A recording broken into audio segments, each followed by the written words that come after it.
OIC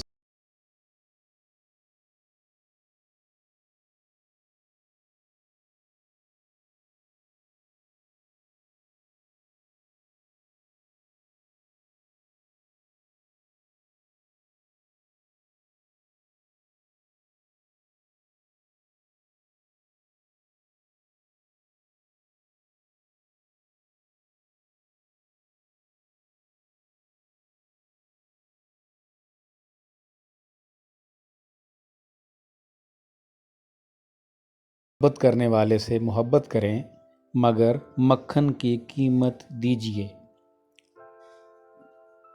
مہمان ایک دوسرے سے نفرت کرتے ہیں مگر میزبان تمام مہمانوں سے۔ آگ، پانی اور حکومت رحمدلی نہیں دکھاتے۔ جو لکھنا پڑھنا جانتا ہے اس کی 4 آنکھیں ہوتی ہیں۔ دوست کے گھر میں برا وقت جلد ہی بھول جاتا ہے۔ ہمسایوں کے بوجھ سے گدھا مر جاتا ہے۔ پیٹ بھروں کو بھوکوں کی تکلیف کا علم نہیں ہوتا۔ پادری دوستوں کو خوش کرنے کے لیے شادی کرتا ہے۔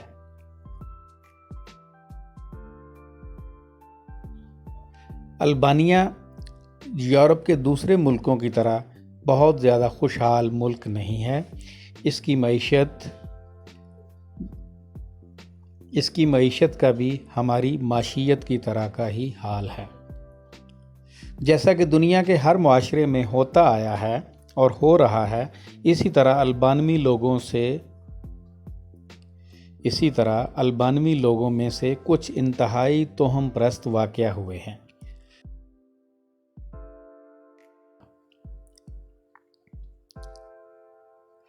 جوان لڑکی کا تحفہ نہیں ٹھکرانا چاہیے۔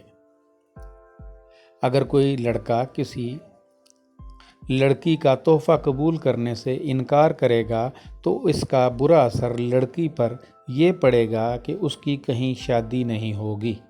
اس لیے لڑکوں کو چاہیے کہ خواہ وہ لڑکی کو پسند کرتے ہوں یا ناپسند کرتے ہوں، وہ اس کا دیا ہوا تحفہ ضرور قبول کر لیں۔ یوں وہ تمام عمر کنواری رہنے سے بچ جائے گی اور آپ بھی اس کی بد دعاؤں سے محفوظ رہیں گے۔ ہاتھ سے کافی کا کپ گر جائے تو سمجھیں آپ کا بینک بیلنس بڑھنے والا ہے۔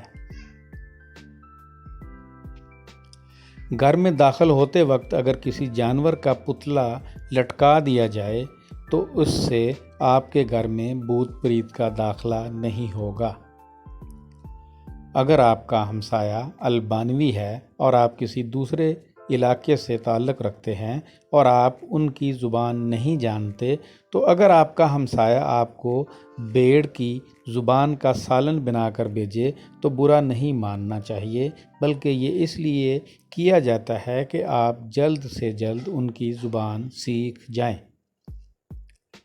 اگر چلتے ہوئے آپ کا پاؤں کسی دوسرے کے پاؤں پر آ جائے تو یہ نہایت بدشگونی تصور کیا جاتا ہے۔ جس کے پاؤں پر آپ کا پاؤں آ گیا ہے اس کے والدین جلد ہی وفات پا جائیں گے، اور اگر والدین فوت ہو چکے ہیں تو پھر کوئی عزیز ترین فوت ہو جائے گا۔ اس لیے بازار یا رش میں چلتے ہوئے ہمیشہ احتیاط کریں کہ کسی دوسرے کے پاؤں پر آپ کا پاؤں نہ آئے، ورنہ آپ انجانے میں قاتل بن جائیں گے۔ اگر آپ کے گلے میں خراش ہے اور آپ نے بھولے سے بھی اپنے گلے کو پکڑ لیا ہے تو اس سے آپ کا گلا مزید خراب ہو جائے گا اور آپ شدید بیمار ہو جائیں گے۔ اس لیے گلے کی خراش ہو تو علاج کریں، نہ کہ گلے کو پکڑیں۔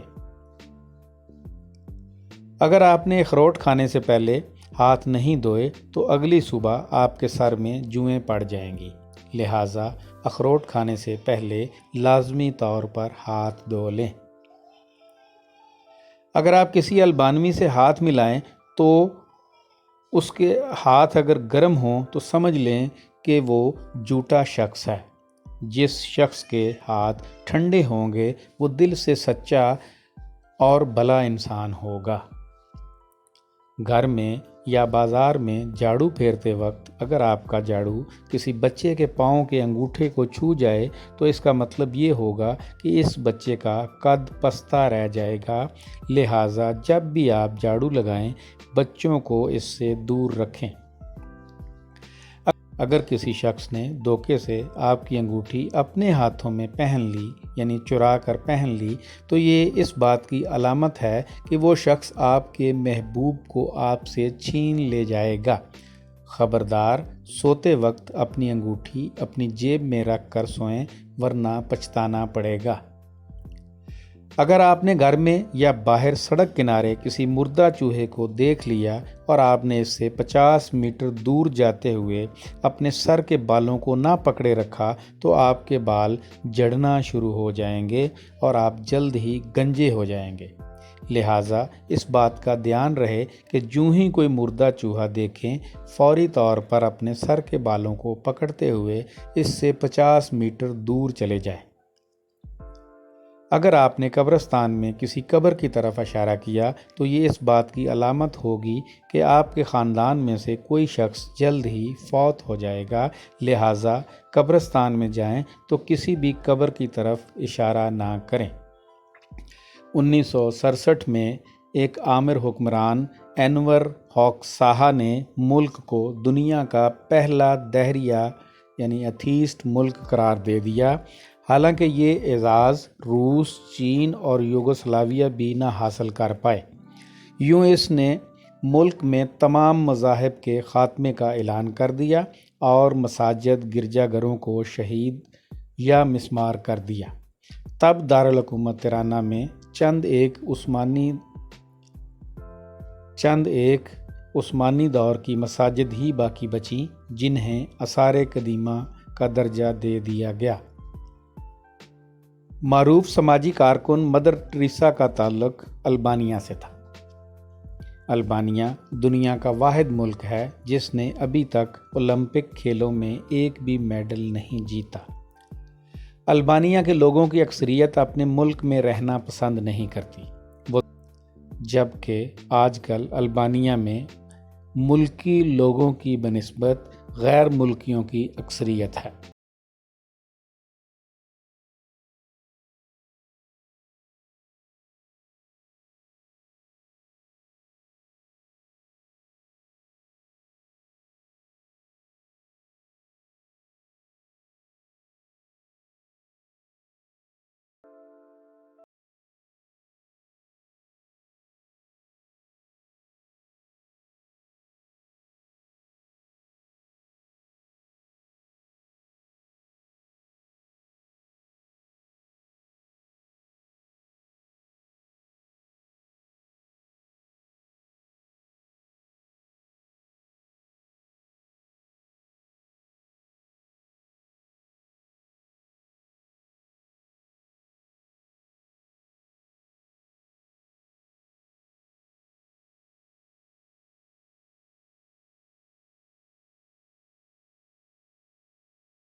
تو یہ تھا کچھ احوال دیس کی سیر کے سلسلے میں البانیہ کا۔ ہمیں امید ہے کہ آپ کو ہمارا یہ سلسلہ پسند آئے گا۔ آپ کا بہت شکریہ۔